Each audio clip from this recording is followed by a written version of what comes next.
בשיעורים הקודמים, כשהתחלנו לטפל בהגות של הרמב"ם,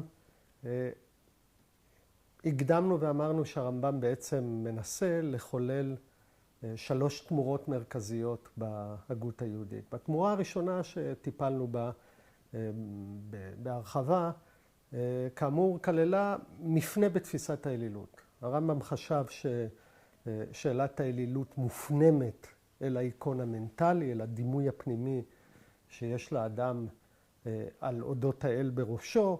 התפיסה הזאת הובילה אותו לביקורת השפה הדתית, בגלל שהדימוי הזה בעצם מעוגן ומוטמע באמצעות השפה הדתית. ומכאן, כמו שדיברנו, הגיע לאחת הדוקטרינות, לאחת התפיסות הרדיקליות ביותר במורה נבוכים, זה שלילת התארים. משלילת התארים, כאמור, גם יצאו קריאות שונות, כי כמו שאמרנו, מורה נבוכים הוא טקסט תמיד דו-משמעי, ויצאה הקריאה הספקנית והקריאה המיסטית. היום אנחנו נעבור למפנה השני, לתמורה השנייה, שהרמב"ם מנסה לחולל, והיא לא פחות מרכזית. היא גם עצמה נתונה לדיון מאוד עמוק בין פרשני הרמב"ם, אבל יש לה יסוד משותף בכל הקריאות האפשריות. השאלה הזאת, התמורה הזאת נוגעת לשאלה של מעמד הסדר הסיבתי בתפיסה הדתית. אני רוצה להקדים פה כמה דברים להבהיר למה השאלה הזאת היא כל כך עמוקה. אנחנו רגילים פעמים רבות, ובמובן מסוים כך יהודה הלוי למשל חושב, שנוכחות האל מורגשת, האדם פוגש את האל באותו מקום שבו הסדר הסיבתי נשבר. היה אמור לקרוא משהו, אנחנו יודעים, אנחנו צופים משהו לפי הסדר הסיבתי, הוא לא מתרחש, יש נס, וזה אומר שהאל ברצונו יתערב במבנה המציאות למען האדם, ושם האדם פוגש אותו. בעצם האדם פוגש את האל בחורג מן הטבע, בחורג מן המציאות, במה ששובר את הסדר הסיבתי. בעניין הזה הרמב"ם נוקט בעמדה שונה לחלוטין, והוא חושב שהסדר הסיבתי עצמו הוא המדיום, הוא ההקשר שבו האדם נוכח, שבו האל מתגלה לאדם באמצעות מה שהרמב"ם יקרא חוכמתו. אדם מסתכל בסדר הסיבתי, לא בפריצה של הסדר הסיבתי, בסדר הסיבתי עצמו, ומגלה בו את חוכמת האל, את אהבתו, את חסדו, את כל היחס הסיבתי בעצם בנוי סביב הטבע. דהיינו, יש איזה מעבר, אם נרצה, בצורה יותר כללית, מההיסטוריה כזירה של רצון האל המתערב במציאות למען האדם, מהזירה הזאת של ההיסטוריה עוברים אל הטבע. לדברים האלה יש השלכות אדירות על כל התודעה הדתית ועדים מאוד עמוקים בתולדות המחשבה היהודית לדורותיה. הדיון בשאלה הזאת של מעמד הסדר הסיבתי, תפיסת הרצון האלוהי, הרצון מול החוכמה המתגלית בסדר, במורה נבוכים הוא בא לידי ביטוי בדיון המטאפיזי העמוק שהרמב"ם מנהל על השאלה של קדמות או בריאה, קדמות או חידוש. אני רוצה להסביר את השאלה הזאת, אני רוצה להסביר כמובן למה הרמב"ם סובר שהשאלה הזאת היא כל כך מרכזית, והיא באמת תופסת מקום, אולי את לב ליבו של מורה הנבוכים, אחרי שהרמב"ם מטפל בשאלת השפה הדתית, בניסיון להתגבר על האנשה של האל שעלולה לעלות מהמקרא, הוא עובר לעסוק בשאלה המטאפיזית של קדמות וחידוש, מסוף חלק ראשון של מורה נבוכים, בערך עד אמצע החלק השני של מורה הנבוכים. ולמה השאלה הזאת של קדמות או חידוש היא כל כך מרכזית ומה משמעותה? השאלה של קדמות וחידוש היא עוסקת לכאורה בבעיה מטאפיזית, והיא האם העולם נברא בזמן, הוא מחודש, דהיינו בנקודת זמן מסוימת, האל ברצונו החליט מכוח רצונו לברוא את העולם והעולם מחודש, או השאלה היא האם העולם הוא קדמון, דהיינו העולם תמיד היה שם, הוא נצחי. כמו שהאל הוא נצחי, ככה העולם הוא נצחי. וצריך להדגיש פה דבר מאוד עמוק בשאלה הזאת. הרמב"ם לא חושב שהמשמעותה המרכזית של השאלה הזאת הוא על ההיסטוריה של העולם. שאלה מטאפיזית מעניינת כשלעצמה, אבל החשיבות הדתית של השאלה הזאת זה מה הפתרון לשאלה הזאת אומר על האל. אנשים שסברו, וכאן אנחנו נכנסים טיפה יותר לעומק לעמדה האריסטוטלית ולהשפעות שלה על הרמב"ם, אנשים שסברו שהעולם קדמון, שהעולם הנצחי, הם סוברים כך בגלל שהם רוצים לשלול מהאל רצון. מדוע לשלול מהאל רצון? בגלל שאם מייחסים לאל רצון, באמצע מייחסים לו חיסרון. הרי הדבר השלם לא צריך כלום, הוא לא רוצה כלום לכאורה. אם האל הוא שלם, אין לו רצונות. רצון הרבה פעמים מבטא חסך. הוא גם מבטא, אגב, יציאה אל הפועל. אדם רוצה משהו, הוא מפעיל את עצמו, הוא משיג משהו. זאת אומרת, אחרי שהוא השיג אותו, הוא יצא מן הכוח אל הפועל. האל הוא גם שלם, הוא גם נוכח, הוא לא יוצא מן הכוח אל הפועל. גם אגב, אין סיבה חיצונית שאמורה להפעיל אותו. לכאורה, אם אדם רוצה משהו, לרוב יש איזושהי סיבה בחוץ שם, שמפעילה אותו, שגורמת לו לפעול. דהיינו, אם אנחנו מייחסים לאל שלמות, אם אנחנו מייחסים לאל חוסר שינוי, הוא לא נע מפוטנציאל להתממשות. אם אנחנו מייחסים לאל את העובדה שהוא הסיבה הראשונה, שאין סיבות שמפעילות אותו, אסור, וזה לא נכון, לייחס לאל רצון. ולכן גם אי אפשר לטעון שהוא ברא את העולם באקט רצוני. האל השלם, הוא נמצא שם. הוא פשוט שם, שלם, נוכח, סיבה ראשונה של ההוויה, ולכן, אנחנו דיברנו על זה, אני רוצה להדגיש את זה, לכן היחס בינו לבין העולם, כששוללים מהאל את הרצון, הוא לא יחס של בורא ונברא, אלא הוא יחס של ישות, שממנה נגזרת ההוויה, כמו היחס ביני לבין הצל שלי. הצל שלי שם לא בגלל שהחלטתי שהוא יהיה שם, לא בגלל שרציתי לברוא אותו, כמו שנגר רוצה לברוא כיסא, ועכשיו הכיסא הזה נמצא שם.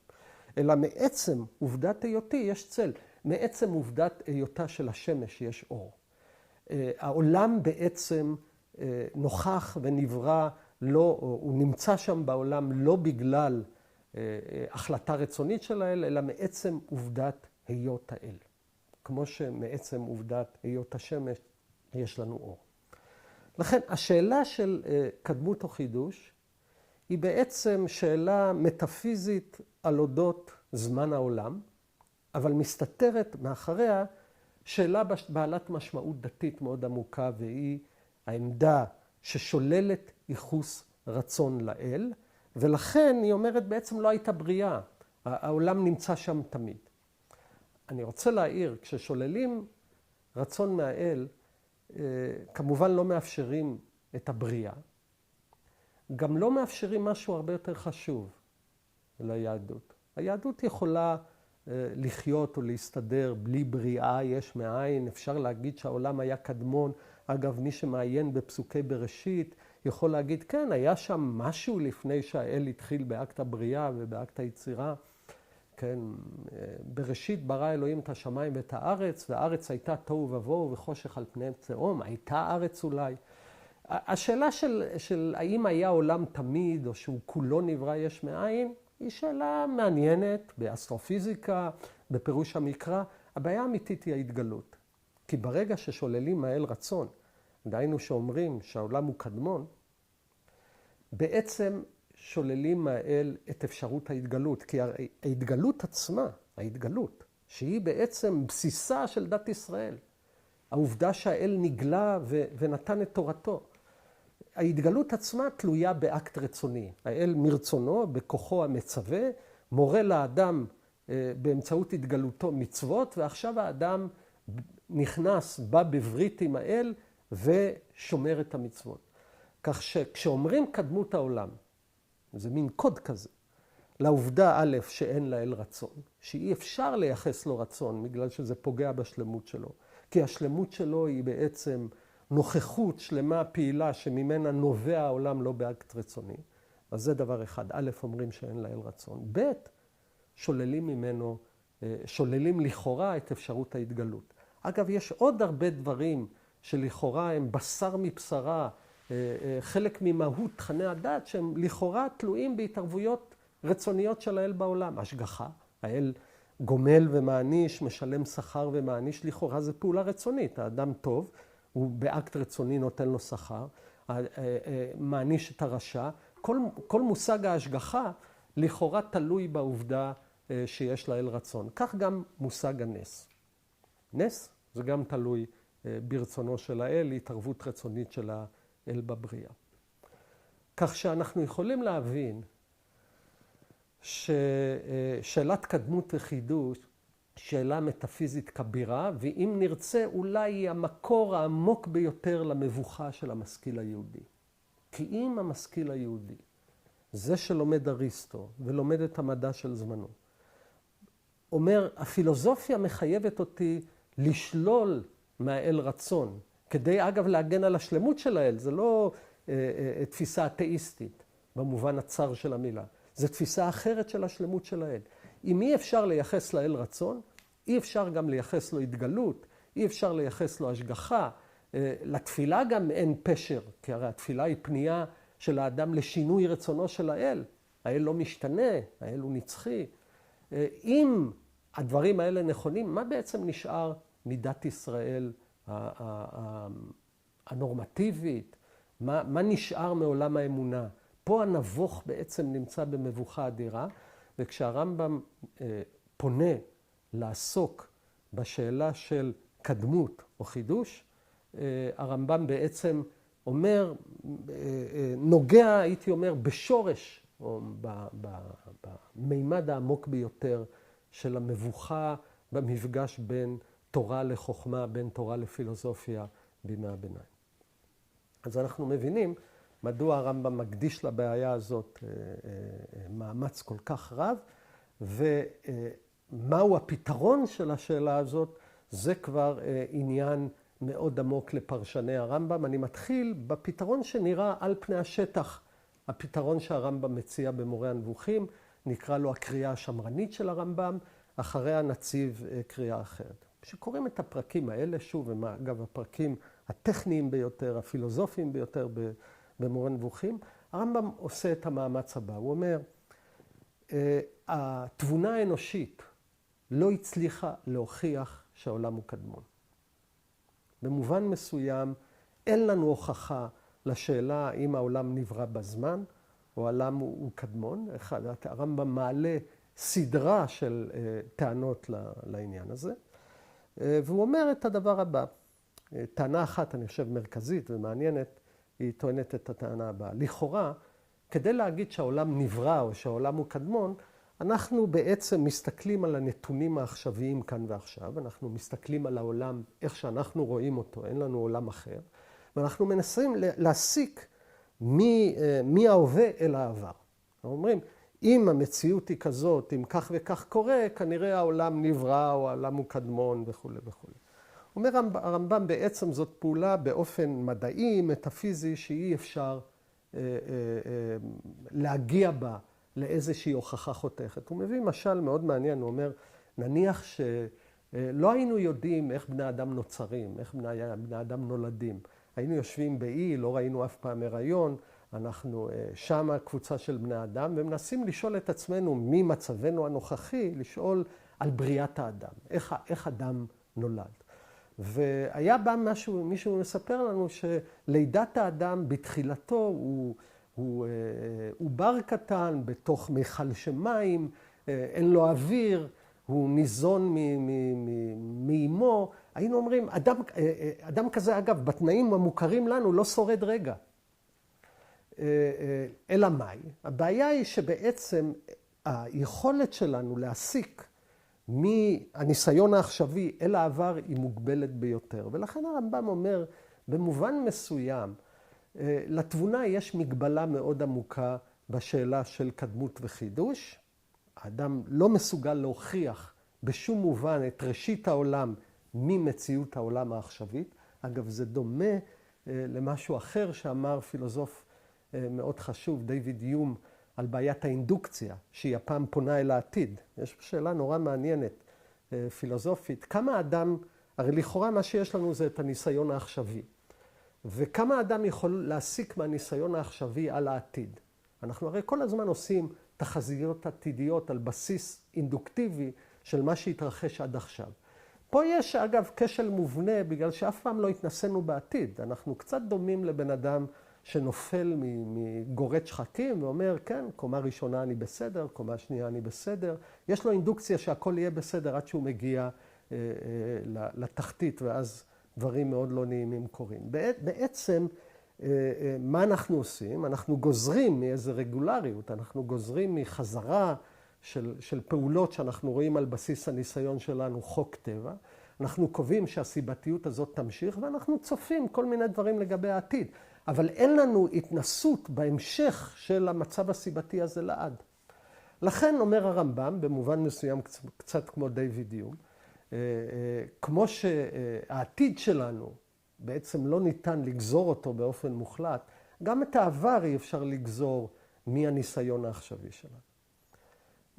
נובעת מזה העמדה ששוב, ככה הם פני השטח של מורה הנבוכים. כך נראה מהפשט, מהדברים שהרמב"ם אומר מפורשות במורה הנבוכים, הוא אומר את הדבר הבא. כשאני, הפילוסוף, משה בן מימון, לוקח את כל ההוכחות לכאורה לקדמות העולם, לוקח את כל הטיעונים וטיעוני הנגד שהעלו ואני שוקל אותם, אני רואה בעצם שאין הכרעה בשאלה אם העולם מחודש או עולם קדמון. היכולת התבונית פה הגיעה בעצם לקצה גבולה. ולכן הוא אומר, אני בהקשר הזה מכריע שעמדת החידוש היא העמדה המתקבלת, בגלל שבלעדיה, לא בגלל שיש לי איזושהי הוכחה לחידוש העולם, כמו שאין לי הוכחה לקדמות העולם, אלא בגלל שבלעדיה בעצם מתערער בסיס האמונה.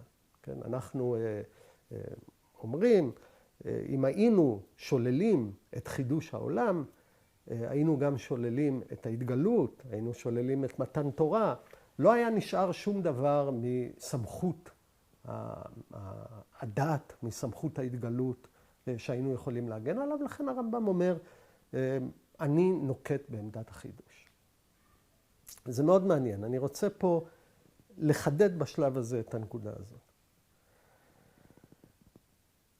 כשעסקנו בסעדיה גאון, בספר הפילוסופי היהודי הראשון, ראינו שסעדיה גאון, אגב, חושב שיש לו ראייה לחידוש העולם. את כל היחס הדתי הוא מתחיל מהרעיון שיש בריאה. והרמב"ם, אגב, מאוד תוקף את העמדה הזאת. הוא אומר, זאת עמדה אפולוגטית. אין לנו גם הוכחה לזה שהעולם נברא. מה שיש לנו זה הכרה בגבולות התבונה ביחס לשאלה אם העולם הוא קדמון ומחודש, וההכרעה האמונית להגיד שהעולם מחודש בגלל שהעמדה הזאת מאפשרת את העולם הדתי שלנו. ובעצם לפי התפיסה הזאת, הרמב"ם פתר לנבוך את המבוכה שלו באופן הבא. הוא אומר לו את הדבר הבא. אתה לא צריך לנטוש את המחויבויות הפילוסופיות שלך כדי להאמין. אתה לא צריך להכריע בין אמונה לתבונה שלך. אתה לא צריך להכריע בין תורה לפילוסופיה. אני הראיתי לך בכוחי כפילוסוף, שהפילוסופיה יש לה גבול, שיש גבול לתבונה, שהיא לא הצליחה להוכיח את השאלה של חידוש ורצון. אתה יכול להמשיך לעסוק במדע, לקבל את ההנחות המדעיות אודות העולם, וגם לקבל את האמונה, את ההתגלות, בגלל שבעצם לתבונה אין פה הוכחה. זאת במובן עמוק מאוד הקריאה השמרנית של מורה הנבוכים. הרמב"ם בכוחו כפילוסוף הראה את גבולות התבונה והגן על אפשרות ההתגלות על ידי זה שהוא אמר, יש עדיין אפשרות סבירה מטאפיזית שהעולם נברא בזמן ולאל יש רצון. אגב, הרמב"ם אומר, כמובן, הרצון הזה אינו כרצוננו, אי אפשר להסיק ממנו שום דבר על האי השלמות של האל או על השלמות שלו. כשאנחנו מייחסים לו רצון, אנחנו בעצם מייחסים לו פרויקציה של משהו אנושי, אבל עדיין, הוא פועל בעולם, הוא מתערב בו, שלא על פי הסדר הסיבתי. אני רוצה להעיר משהו עדיין מרכזי לתוך העמדה הזאת, נקרא לה הקריאה השמרנית של מורה הנבוכים. אגב, הרבה קוראים עד היום, כך קוראים את מורה הנבוכים, ויש סיבות מאוד טובות לקרוא את מורה הנבוכים ככה, בין היתר כי אלה דבריו המפורשים של הרמב"ם במורה הנבוכים. וצריך להבין עדיין משהו מאוד מעניין בתפיסה הזאת.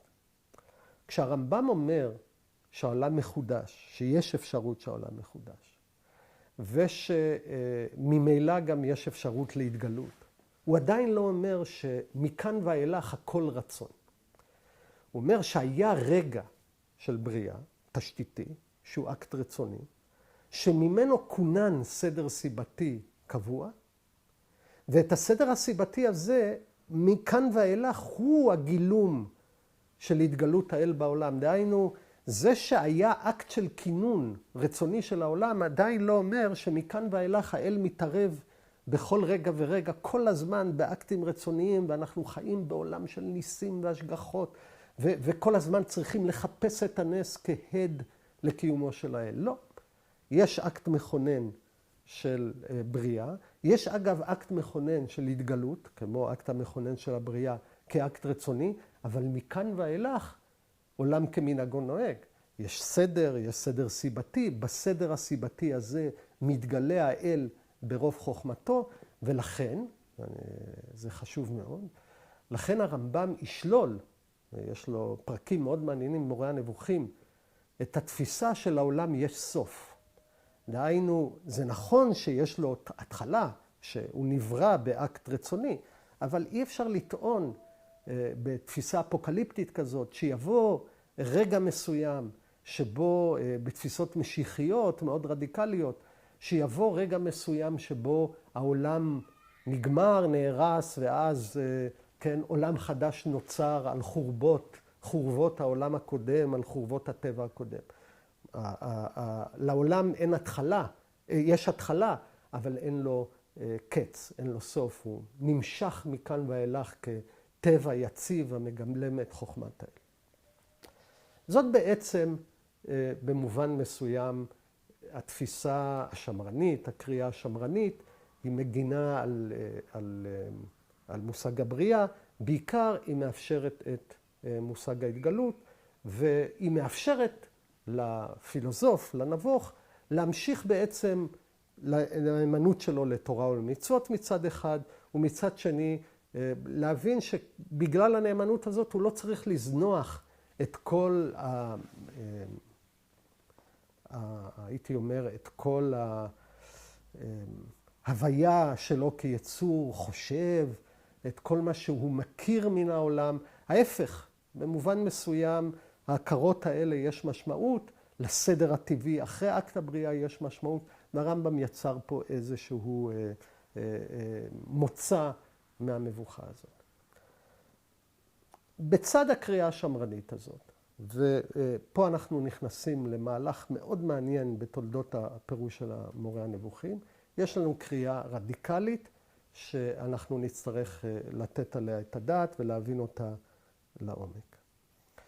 הקורא הרדיקלי הראשון, אגב, המפרש הראשון הרדיקלי של מורה הנבוכים, הוא המתרגם של מורה הנבוכים שדיברנו עליו, שמואל אבן תיבון. הקוראים הרדיקליים האלה סברו את הדבר הבא. בעצם הרמב"ם חשב שהעולם הוא קדמון, שהעולם הוא נצחי, שהוא תמיד היה שם. הוא אומר על פני השטח את הרעיון שאין הוכחה לחידוש, לקדמות, שגם אין הוכחה לחידוש, ולכן הוא נוקט בעמדת החידוש, כי השאלה הזאת פתוחה. זה פני השטח של מורה הנבוכים. הרי מורה הנבוכים הוא טקסט שיש בו סוד. הרמב"ם עצמו מצהיר שיש סוד, שהוא מסתיר משהו מהקורא כדי להגן עליו. ובעצם הסוד של מורה הנבוכים לפי התפיסה הזאת, שגם התחיל בה שמואל אבן תיבון ויש לה הרבה תומכים בהיסטוריה של הקריאה של מורה הנבוכים עד היום. הסוד של מורה הנבוכים זה שבעצם הרמב"ם האמין שהעולם הוא נצחי, או יותר נכון, בהקשר העמוק יותר, אנחנו נצטרך לטעון שהרמב"ם האמין שאין התגלות רצונית בעולם. הכל בנוי על טבע, על סדר סיבתי, על נביאה לא רצונית מהאל. האל הוא כל כך שלם שהוא אפילו לא צריך לרצות באקט רצוני את העולם. העולם נמצא שם מכוח העובדה שהוא נמצא, והעולם הוא קדמון. אגב, התמיכה או הסיוע לקריאה רדיקלית כזאת, נגזרת מעובדה שאנחנו נצטרך כמובן להסביר אותה ולהמשיך לטפל בה.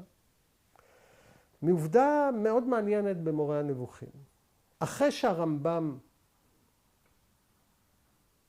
לכאורה בפני השטח של מורה הנבוכים עיגן את מושג הבריאה, כשהוא בא לטפל בשאלות כמו נבואה, השגחה, טעמי המצוות, הוא כל הזמן הולך לכאורה ומסביר את המושגים האלה על פי תפיסת הקדמות. דהיינו, אחרי שאתה קובע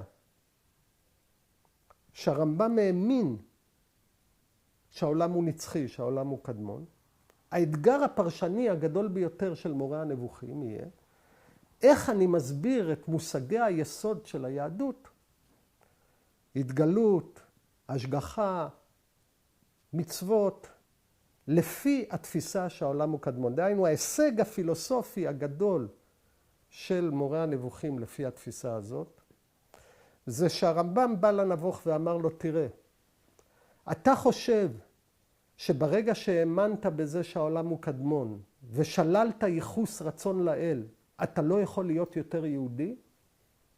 אני, הרמב"ם, יסביר לך ואפרש לך את מושגי היסוד של היהדות לאור תפיסת הקדמות.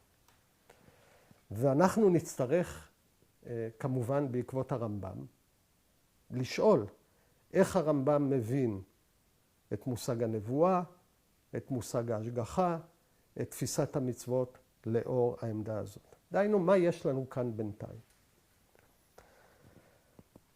הסברנו למה השאלה המטאפיזית של בריאה או נצחיות העולם הייתה כל כך חשובה מבחינת התפיסה הדתית בעולם של הרמב"ם. הרמב"ם פה משקף, הייתי אומר, מבוכה או פרובלמטיקה שנכנסה אליה כל השכבה המלומדת של העולם היהודי בזמנו. הסברנו את השאלה הזאת, כן? בגלל האופן שבו השאלה הזאת משליכה על תפיסת האל וממילא על מושגי היסוד של היהדות. אמרנו שבשאלה הזאת, כשמעיינים במורה הנבוכים, יש שתי תשובות מאוד שונות, תשובה אחת השמרנית והתשובה השנייה הרדיקלית. מה שאנחנו נצטרך לעשות בהמשך הביאור והפירוט של הגותו של הרמב"ם, זה לראות כיצד הרמב"ם במורה הנבוכים עצמו, כשהוא מגיע בהמשך מורה הנבוכים, לעסוק בשאלת הנבואה, לעסוק בשאלת ההשגחה, לעסוק בשאלת המצוות, כיצד הוא מסביר אותם לאור תפיסת הקדמות. וזאת המטלה הבאה שאנחנו ניכנס אליה.